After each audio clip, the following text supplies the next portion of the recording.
the fire. All right, let's talk about the Sixers. We got to do it this morning, as rough as it is.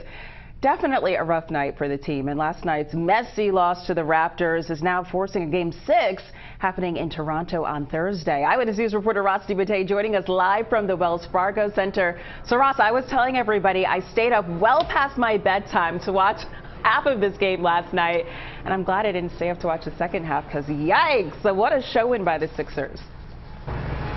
Yeah, not quite a pretty game, not worth staying up for, certainly. I hope you'll be willing to do that, though, for the next games, Janelle. They're going to need you as a fan. Listen, the Sixers, we know the fans are no strangers to booing, and they let their guys hear it last night after dropping Game 5 and giving the Raptors life now as the series shifts back to Toronto. Hopefully they'll have Janelle rooting for them in Game 6. And meanwhile, a sellout crowd last night at the Wells Fargo Center, hoping to celebrate a series-clinching win, but they would not get that opportunity. We know Joel Embiid is playing through some pain right now after the Sixers' star big man suffered a torn ligament in his right thumb during Game 3.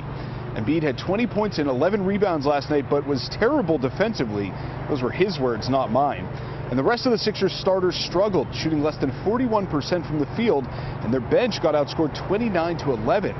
After trailing the Raptors for much of the first half, the Sixers couldn't cut the deficit any closer than 9 points in the second half. They would end up losing by a score of 103-88. The Sixers stars blamed bad shooting and turnovers for the team's poor showing in Game 5. You know, it's going to be nice when we don't shoot the basketball well, but we got to do everything else in the sense of not turn the ball over and rebound the basketball very well. And I don't think we did that from the beginning of the game. We didn't make shots today, but, you know, you just got to keep trusting, and I think we will be better. Got to keep trusting. And let me give you a little silver lining this morning. Here it is. No team in NBA history has ever lost a series after leading it 3-0. We know the Sixers did lead this series 3-0. They'll have another chance to close this out in Toronto in Game 6. That tips off at 7 o'clock on Thursday night. We're live outside of the Wells Fargo Center. Ross DiMattei, CBS 3 Eyewitness News. All right, let's hope they can get some momentum, Ross, as they take things north of the border. We'll see what happens. Thank you for that. And coming